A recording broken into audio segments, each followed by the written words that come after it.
Hi guys, Toger here with a new video, and this video will be the RBG tier list video I wanted to make and now I'm actually ready to make. I will be talking about personal experience but also about stats representation in the RBG scene for NA and EU.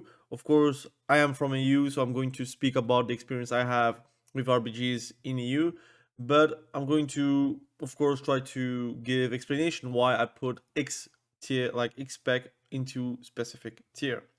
I want to explain really quickly. There is no augmentation evoker icon, but I'm going to talk about the augmentation evoker once we are at the evoker specs. We have S tier, A tier, B tier, C tier, D tier. I might even add like a God tier maybe, or a plus, depending if I see that I have difficulties like separating those tiers. But as a whole, D tier means that it is the worst specs to play in RPGs and they don't really have any spot possible. C tier means that it is underpowered, but it might have a spot. B tier means that it should have a spot because it's a good spec. A tier means that it is meta. To be honest, if you can have that spec in your group, you should always aim for that. And S tier is like the must-haves in your group. Of course, groups and compositions are always different, and I might talk about it in the future. The composition is actually quite interesting and quite needed to actually push rating.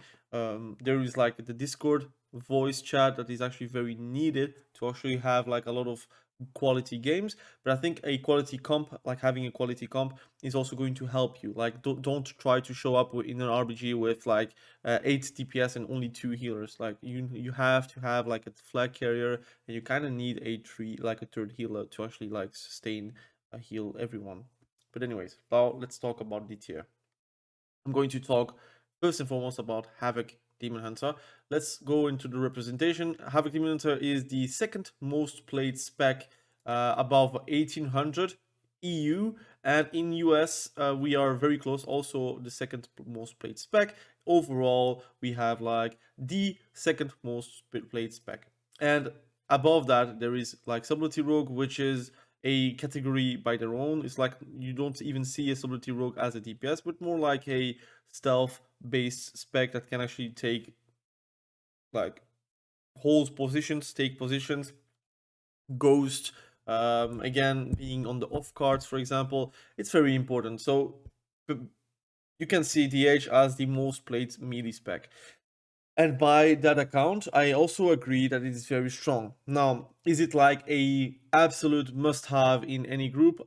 I don't think so. I think it's very like comp-based spec, but I do feel like it's normal that it's very strong because it has a lot of AoE utility, AoE damage.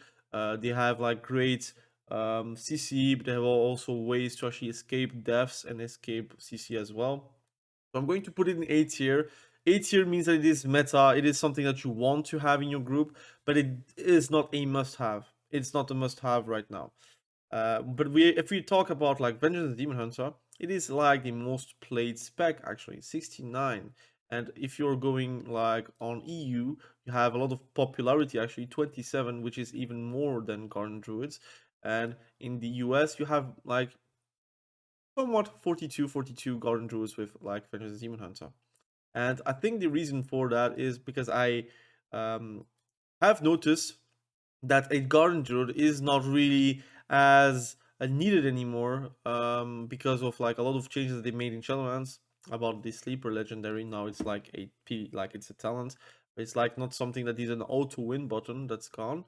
And I feel like Vengeance Demon Hunter, whenever they're carrying a flag, it is very hard to stop them. While a Garden Druid, it feels like you can actually stop a Garden Druid if you are like committed to stop him. I feel like the Garden Druid is harder to kill though, but I think Vengeance Demon Hunter is very hard to actually catch. And if you do not have a comp to actually catch a Vengeance Demon Hunter, it means that it is actually going through. I think it's also a great base hitter. It's also a great team fighter as well, and it is also very cool to have a Vengeance Demon Hunter that actually can play Havoc and play it correctly as well, because then you have like versatility where you can actually change the composition based on the maps. I think it's a S tier spec. You really want a Vengeance Demon Hunter in your group, and I will also spoil For Garden Druids, it's kind of the same. I'm going to try to talk spec class per class, but I think the next class I'm going to talk is Druid. He's already explained something about Druid. But Vengeance Immunotary, you kind of need that in your group. It's either that or the Garden Druid, which I'm going to put it in S tier as well. The representation is talking by themselves. It's the one of the best, if not the best, flag carrier, or at least a base sitter in the game. Garden Druid is like something that is like a auto hold, like base holding spec, so you cannot really retake a Garden Druid's like node, except if you're like double teaming him.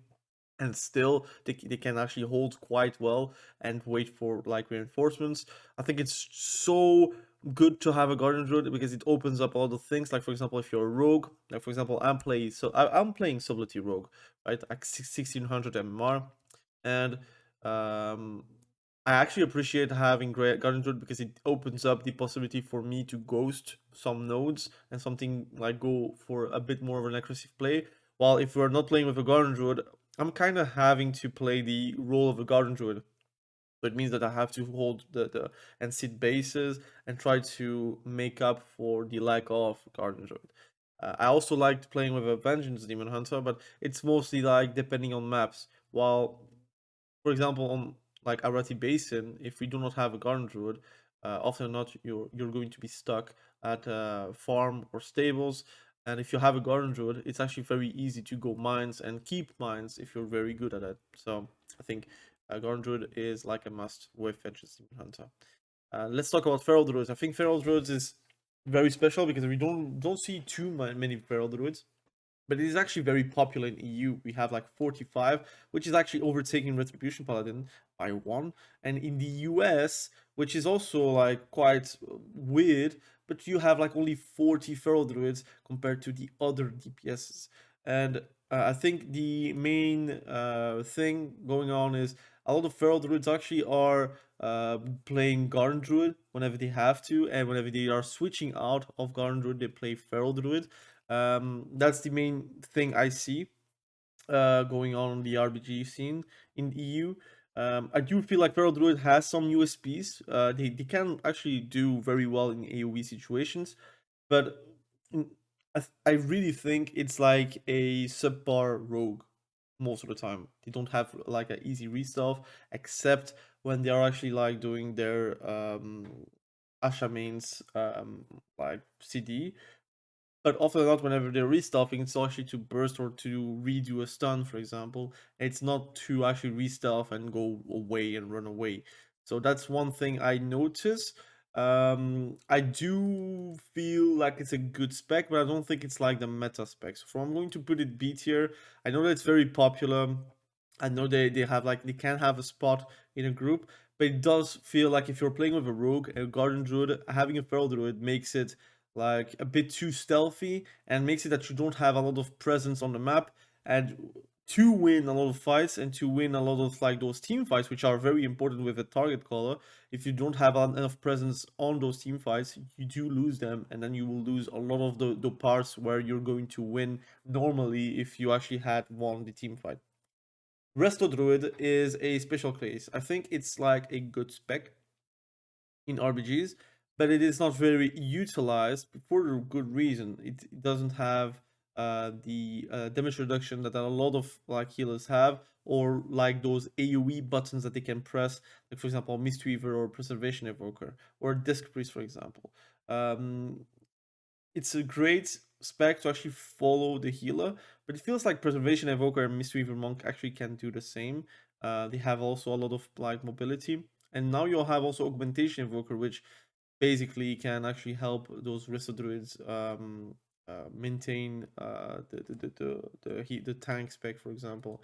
I do feel like they're fantastic team fighters. They have like the bubble tranquility, which basically can like AoE heal for a lot too. But I don't think like it's very meta though. I think it's like something good you would like to see in your group, but not something you are needing in your group. So for me, I'm going to put it in B tier. And no surprises, Balance Druid is S tier, top of the list, also top of the most played ranged specs into the game in RPGs in EU, but also in US. which is pretty telling. They are very strong. Now, full moon is hitting for a lot, so you will have to train that balance druid to actually not die from it. And they're very scary. I think they kind of need a nerf already in arenas, but also in RPGs. And there's no real way to put it out. Like it has been multiple seasons where balance druid is actually like S tier, and it will not change with this patch. So for me, S tier is the logical tier for a balanced druid. If I could put S plus, I would say S plus. If you could like stack classes, I think balanced druid is one of those classes that you kind of want to stack in your RPG. Now let's talk about evokers, so you can actually like get away from that augmentation evoker thing. I'm going to write where it is. So for me, devastation evoker is not that great. So you only see 5 of them in the DPS on EU, and in the US you see a bit more of them, 16. But you already see that augmentation evoker is like kind of overtaking it. I think devastation evoker is kind of a glass cannon that can like one shot a whole group even, but that has changed since season 1. I think nerfs has been very effective to slow them down, and I feel like Augmentation Evoker kind of fills the gap of having a lot of burst, and outside of the burst, you have a lot of survivability and making other people like more tanky. And if you have already played a Augmentation Evoker versus an Augmentation Evoker that has a Garden Druid, that has multiple great heals that can actually sustain heal the tanks, it feels like the tank cannot die. That's how it feels. And just the buffing part, which is quite nasty as well in RPGs, is something that again a lot of classes are going to like, and for that reason I do rate devastation evoker as a B tier, because a ranged spec is always going to be quite interesting. It's something that you would have in your group and you will not like be um, disappointed to have, but it's not like you're going to have your group being weakened, like for example C tier, or it's not like your group is going to be better by putting it in your group like an A tier could. For me, it's going to be B tier. I know that some people would put it in C tier or D tier, but in RPGs, it's a bit different, man. I think the one shot potential is still there. They have mobility, they have ways to actually like line of sight a lot of people with the deep breath PvP talent.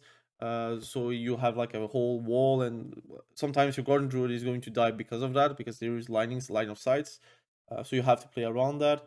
And I think they can have a space in your group without making it like troll, right? So for me, it's going to be B tier. And for example, augmentation evoker. For now, you don't see a lot of stats, but it is S tier. I think if people catch up, if people actually catch up with the evoker, that's how Ogvoker, as we're calling it.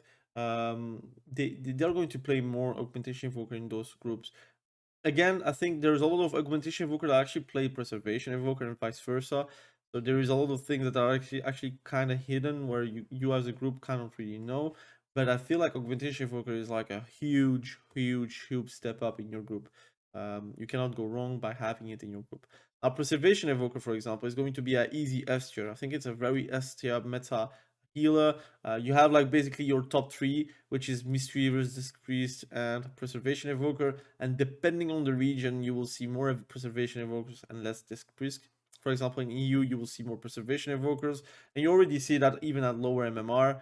And disc priest is something that is going to drop more and more because it feels like it has not the throughput that it had before. The meta kind of shifts as well, but we will have to see how it goes.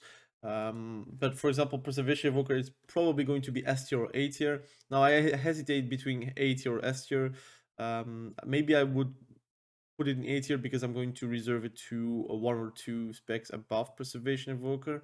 So I'm going to put it in A tier for now. I'm going to try to rate the meaties first, the ranged DPS second, the healers third, and the tanks fourth. So you can actually have some guideline with the tier list. So I think Preservation Evoker is going to be proficient. It's going to be a huge plus in your team. It's not going to be like mandatory because there are ways where we can do that, but we'll see. We'll see what we can do to actually have something going on with the preservation evoker meta. I want to talk about DKs. I think it's a huge point that a lot of people are like saying that DKs right now in RPGs is not that good. Where I am actually saying that DKs are getting better and better in RPGs. Now, whenever I'm saying it's better, it's mostly Unholy DK. You do see that in stats.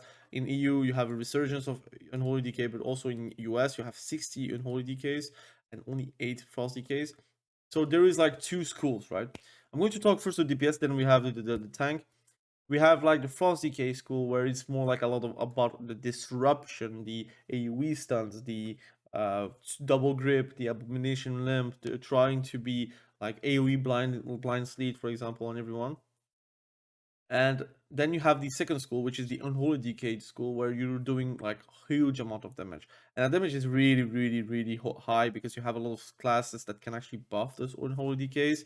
I'm thinking about priests that give PI on the unholy decay, for example. Although, again, if you have a choice between a warlock and a unholy decay, you might do a PI on a warlock, but you have a lot of ways to actually make your team very bursty because of that. And for me, the current meta disruption is something you want, but you have a lot of specs that can actually do better for that. For me, Unholy Decay is A tier. It's not something you like automatically get in your team and you want it, but I do feel like Unholy Decay is like getting better and better and might compete with DH. And it's not making it bad also because you have an aura buff that can actually provide 8% more damage, magical damage towards your team, towards one like enemy, which is quite nice as well. So I really rate Unholy Decay very high. Well, for example, Frost Decay, I think it's like a lot of disruption and you don't really want that in your team. But if you have it, you will feel underpowered, but it's not like garbage. It's not like something you would not never want it in your group. I think Frost Decay is here, and there's also a big reason that it's very hard to actually get your Unholy Decays out of Unholy Decay and to put it in Frost Decay, because then again you're going to lose the damage that you could have to actually finish off targets. I think Unholy Decay, their burst potential on a tank, for example, that is flag carrying, or just like anyone that is going to target call and say, look, 3-2-1 switch, that 3-2-1 switch with like your amount of burst that you can actually provide to the team can actually be enough to like down someone like from the get-go with necrotic wounds, for example. So Unholy Decay, I really rate it very high. I might say that maybe a lot of people are going to rate it a bit lower, but I think it's very strong. Now I want to talk about Blood Decays. I played with a few Blood Decays and I was not impressed, but I do feel like there is not a lot of choices like tank wises. I would say like outside of Benches, Demonot, and Garden Druid, you don't really have a lot of tanks where you're going to say, oh my god, we want that in your team. But I think out of all the tanks, the one that is like the least, I would say, meh, out of all the meh tanks would be Blood Decay. I think Blood Decay would be B tier. It has a special niche where it can actually take out a target pretty much out of the game, but then again, you could kind of not waste Blood Decay as a flag carrier and just get a Garden Root or Fringes Immunity if it's possible. But there is a lot of ways where Blood Decay can actually like support DPS with the PvP tons that they have and the disruption that they have. Now you're going to say, why is Blood Decay higher than Frost Decay? Because I'm rating it as a tank and not as a DPS. As a DPS, Frost Decay is taking a DPS spot, which again, ultimately you want to kill targets, while a Blood Decay is a tank, which ultimately can disrupt or make you win because of flag carrying and such. They have a lot of like innate tankiness though, and if you add an augmentation evoker with the Blood Decay, it makes it kind of unkillable. They cannot move though. They don't have any like very big displacement on the map, but they have ways to actually like survive. So I guess Blood Decay can be beat here, but it's still meh. Like you see, there is a league apart between Blood Decays and Vengeance and Demon Hunter, for example. I want to talk about rogues now. I think rogues is something I can talk safely and where I can actually like say to you very very certainly that subtlety rogue is something you want in your groups. It's really really proficient at what it does. I'm not the best sub rogue on the planet, but I know that if I can like disrupt a team fight or disrupt a node or hold a node, I know that as a sub rogue I can do that. It's not like you're asking a feral druid to hold a node and then there is a sub rogue coming and he's doing a shadowy duel, or he's not so shadowy doing, but he's like smoke bombing and doing his secret technique kind of jazz and like kill someone, and that someone is you, the feral druid. No, as a sub rogue you have like double vanish, which is making you super tanky. You have cloak, which now can also remove all bleeds. So again, you cannot like keep them off stealth. That's not possible, for example.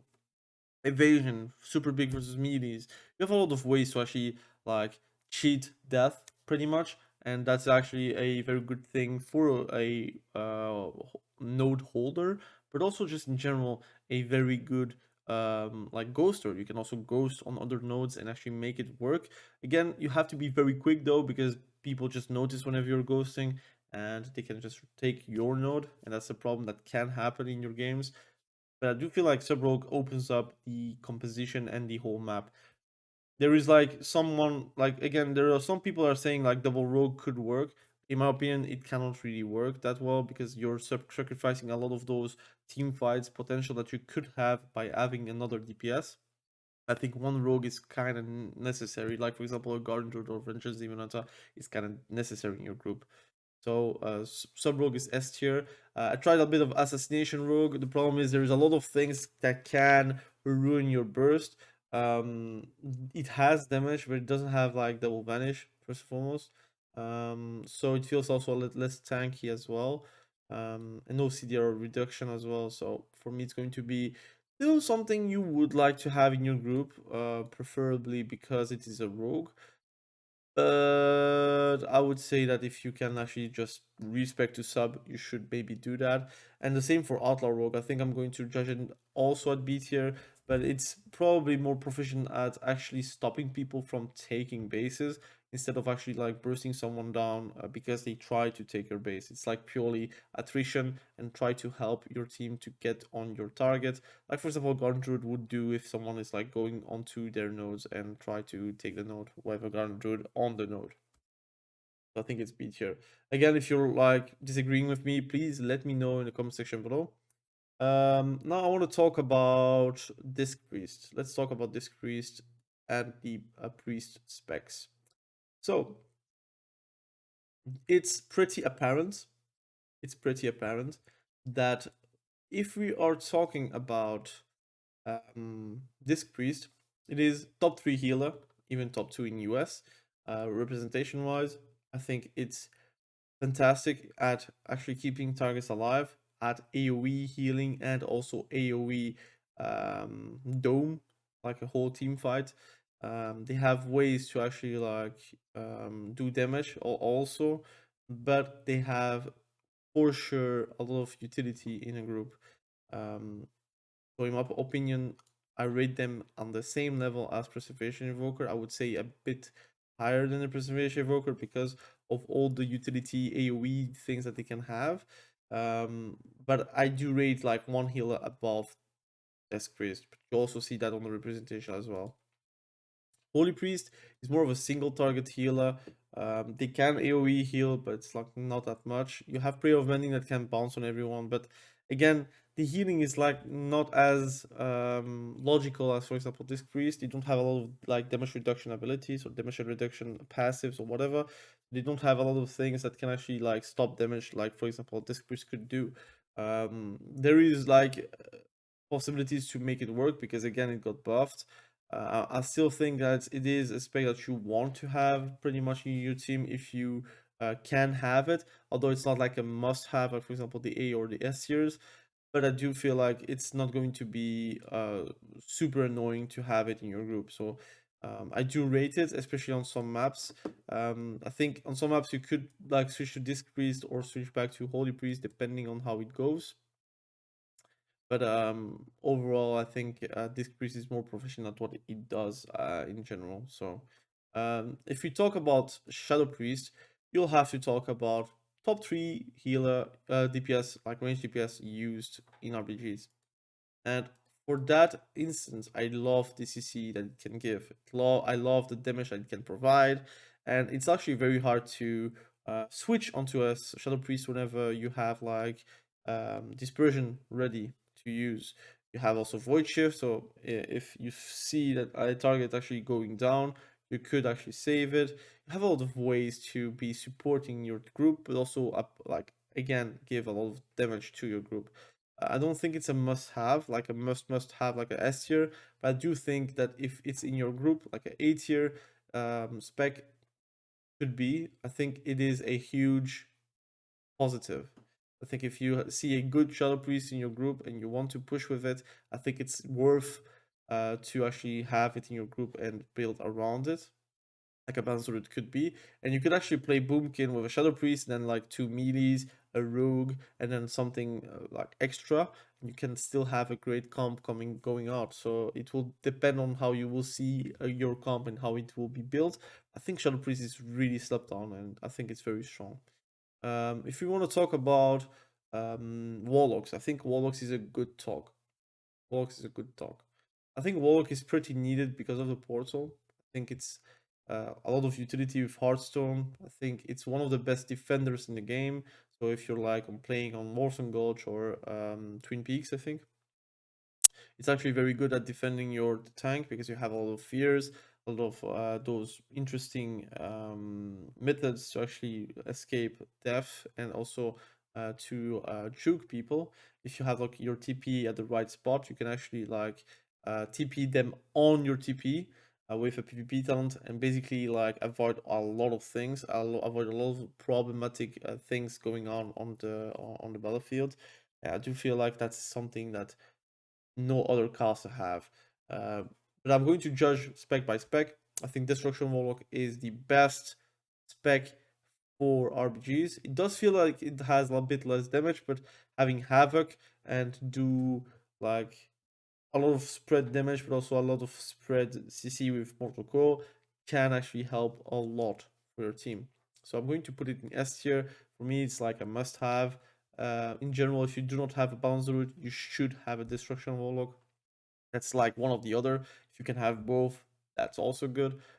But I think a comp that could work is playing with a balanced druid, even two balanced druid, but one balanced druid, destruction warlock, an SP for the CC, and then go with two melees and one stealth, for example, a rogue, and that could actually work very well. If you play without a rogue, you could even go for a fourth ranged one, and you try to go all in those team fights, but you will lack the node sitter if you're playing on those node maps, like domination maps, for example.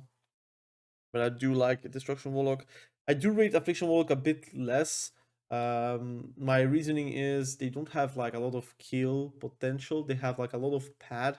It does feel like the pad is there, and yes, dispelling someone that it has and stable affliction can be your death, but it's something you can actually ignore in RPGs sometimes because of the spread healing. There is no dampening.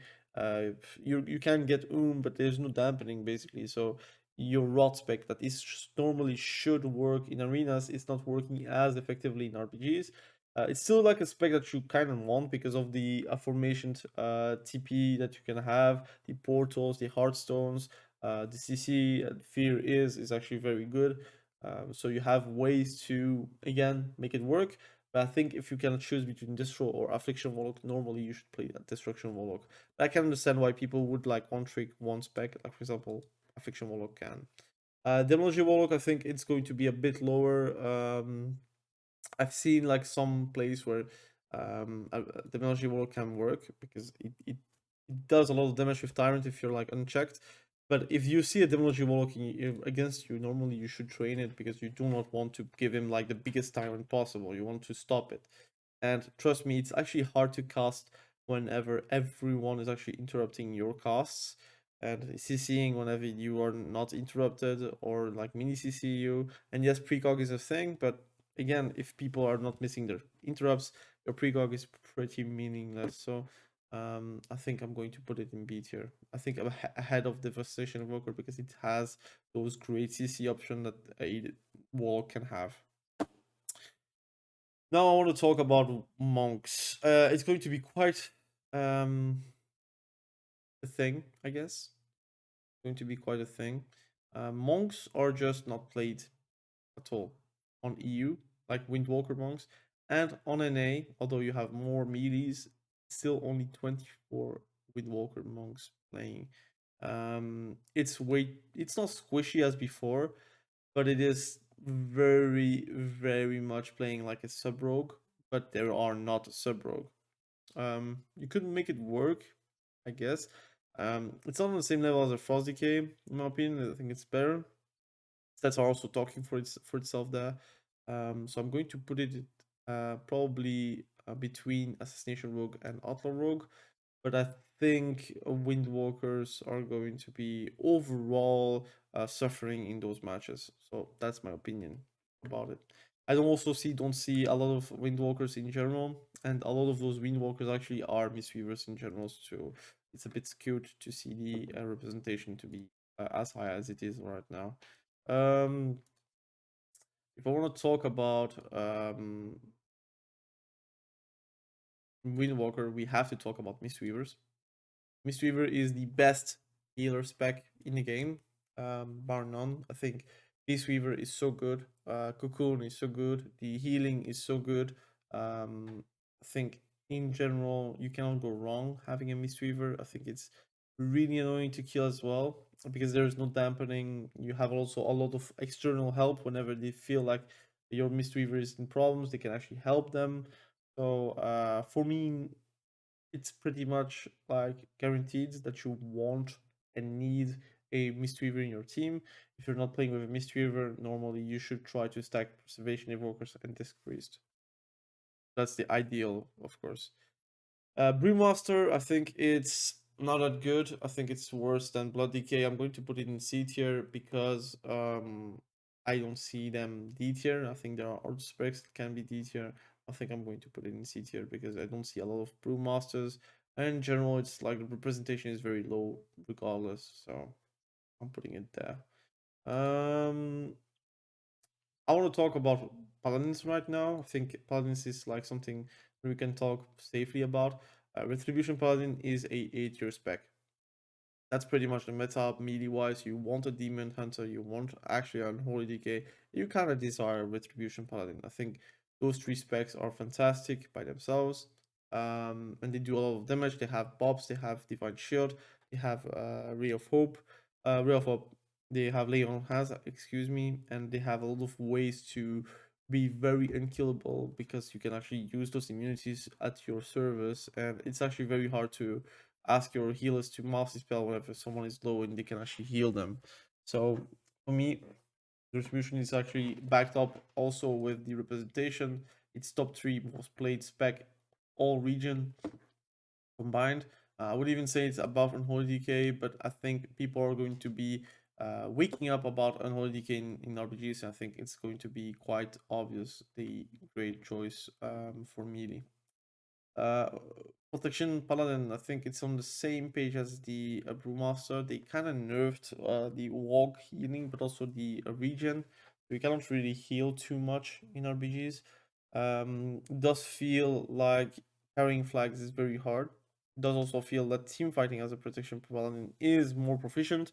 But then again, why not play a Retribution Paladin? Why not play a Holy Paladin? So that's the problem they actually face.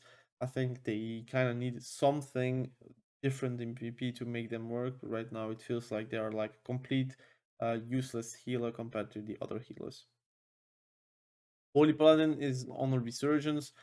You do see it's top 4 healing like overall, but you also need to notice that it is stats for 10.1 like season 2. And since 10.1.5, a lot of Holy Paladins actually play Holy Paladin now in RPGs.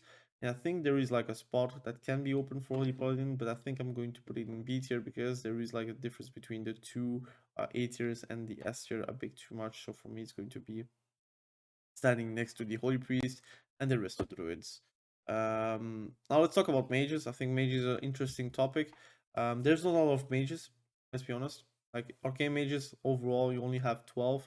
I think arcane mages are going to be safely into the D tier thing because polymorph is breakable. I think their damage is quite easily stopped because they are playing like arcane. So you kick arcane, you're safe for everything, for polymorphs and also for the damage, and also they cannot escape with blink or shimmer. So I think um, there is a reason why not a lot of people are playing arcane. I don't see a lot of arcane, and whenever I do, I feel like it's trolled. You could play frost mage, for example. And for me, it kind of deserves a D tier because of that. I think the damage itself is not enough because there are other specs that can do the same, like for example, Frost Mage and Fire Mage. I think Frost Mage and Fire Mage are quite the same tier list wise. They're not specs that you want to have in your groups, but you can make it work if they're actually good. I'm going to put it behind Devastation Evoker. I'm going to put Frost Mage above Demonology Warlock. The reason is Frost Mage has a lot of like disruption, a lot of slows, a lot of blizzards. Ice Wall is actually a PvP talent and they can actually afford in PvP, like in RPGs, and that can be enough to actually win games by themselves. I really feel like Frost Mage is very strong depending on the maps. In Warsaw Gulch, you can basically like shut down the whole door because of a ice wall. If you do it in the perfect time, the tank is going to be getting away and cap it like very easily. I think on some maps they kind of suffer. I think in some comps they kind of suffer, but it's you that has to decide to play the specific comps that can work a Frost Mage. Or if you're a frost mage, you make your own groups and you can make it work for you for yourself. Um, I want to talk about hunters first. Then I'm going to talk warrior and shaman. Hunter is kind of slept on. I think it does a lot of damage. It's not really something you absolutely want in your teams, um, but I won't say no. I do hate the fact that some hunters actually sit bases. You should not sit a base. You should actually be participating, do sniper shots, and kill your targets in team fights. And you're also very quick to actually join those side noders, those side cards to actually help them to catch up. But also, whenever a rogue is sapping the guardian druid in the flag room, if the hunter can be there on time, you can actually win the game by just doing sniper shots and do your CC at the right time. My Mem Hunter is going to go into A tier. It's not fantastic. It is really meta though, and you should be careful about the double hunter meta that can occur sometimes. BM Hunter is not something I'm very impressed, so I'm going to put it in C tier. It might be in D tier to be honest. I'm going to put Survival Hunter in D tier. I think they kind of don't really make up for the defensive capacities that can have Survival Hunter in arenas. The damage is again noticeable. It can be interesting, but it is not enough to actually be like taking a Survival Hunter outside of the other specs that you can actually take. I do also think BM Hunter doesn't have the burst potential to actually carry out a kill.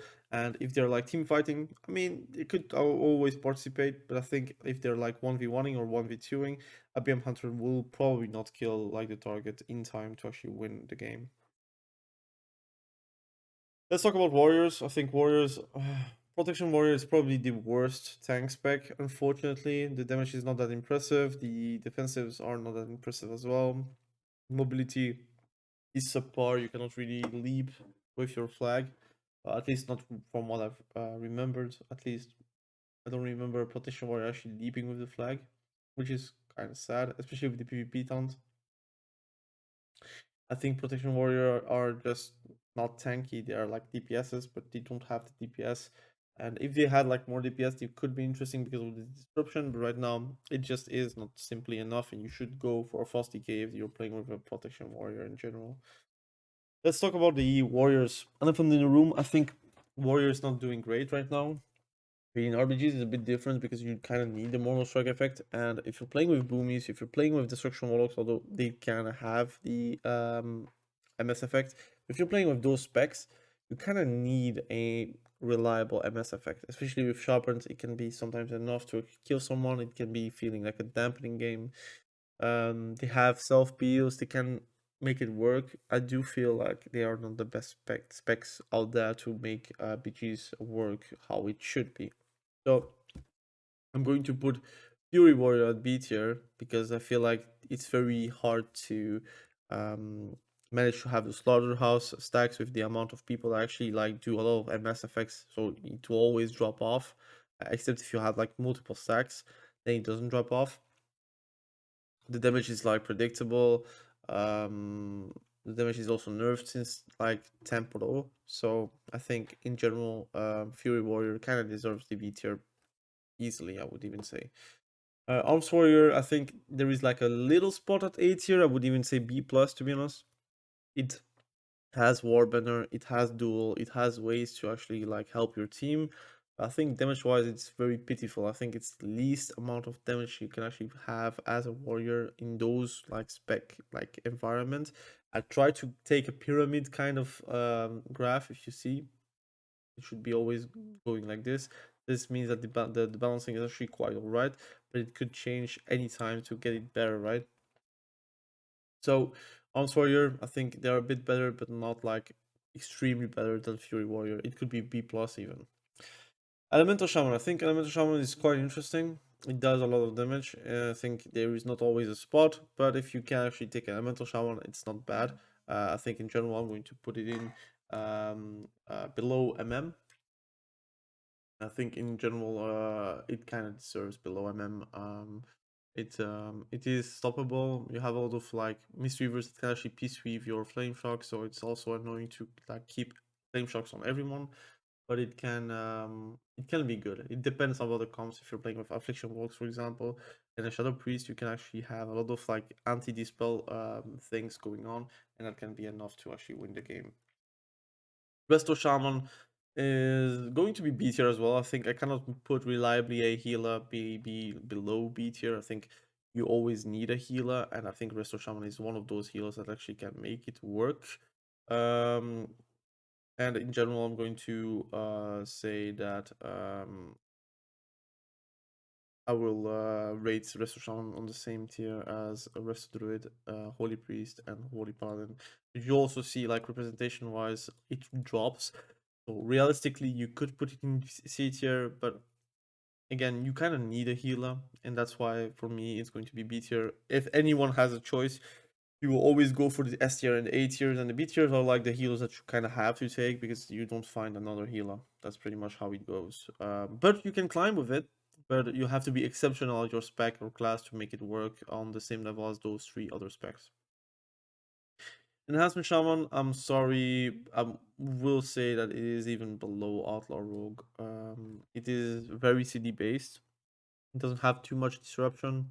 It's actually hard to cast a hex with all the micro CC that is AoE. It's a fantastic spec, don't get me wrong. It can be like 1v1 very, very lethal, but you don't have a lot of 1v1s in like on the maps. You have a lot of team fights, and those team fights, it's actually very hard to reach the targets that you have to reach because as an enhanced shaman, you have difficulties with that. Yes, you can burst someone down and like one-shot someone if you have like incredible luck with RNG, but I can see them B tier because again, there is always a spot for a melee DPS, but I do feel like it could even be C tier. But I'm going to put it in B tier because I think it's better than Frost DK. Anyways, this is my tier list. Hopefully you do understand the tiers and you do understand the point of view I have, the POV I have. Everything is kind of backed up with the representation, so if you are like hesitating about the tier list as well, I think the representation actually kind of shows you what I mean with where some specs belong. And overall, I think I kind of made a good job with the tier list. Again, if you do disagree with me, no problem. We can talk about it. We can actually like brainstorm about it. Again, it's very hard to actually have a 100% accurate tier list because there's always something going on in RPGs, but also in general, everyone takes the meta specs like the A and the S tiers are always like there, and it's very hard to have a space for windwalker or a space for enhancement shaman, for example. I'm going to put it in like perspective and make it like if you are making a group as an enhancement shaman, you can actually make it work by like building around it, but it's not something you have to build around it to make it work, for example. Anyways, thank you for watching this video. I really appreciate you. Be sure to subscribe to the channel if you haven't done that yet, and we will catch you very soon in the next video. Have a great day. Bye.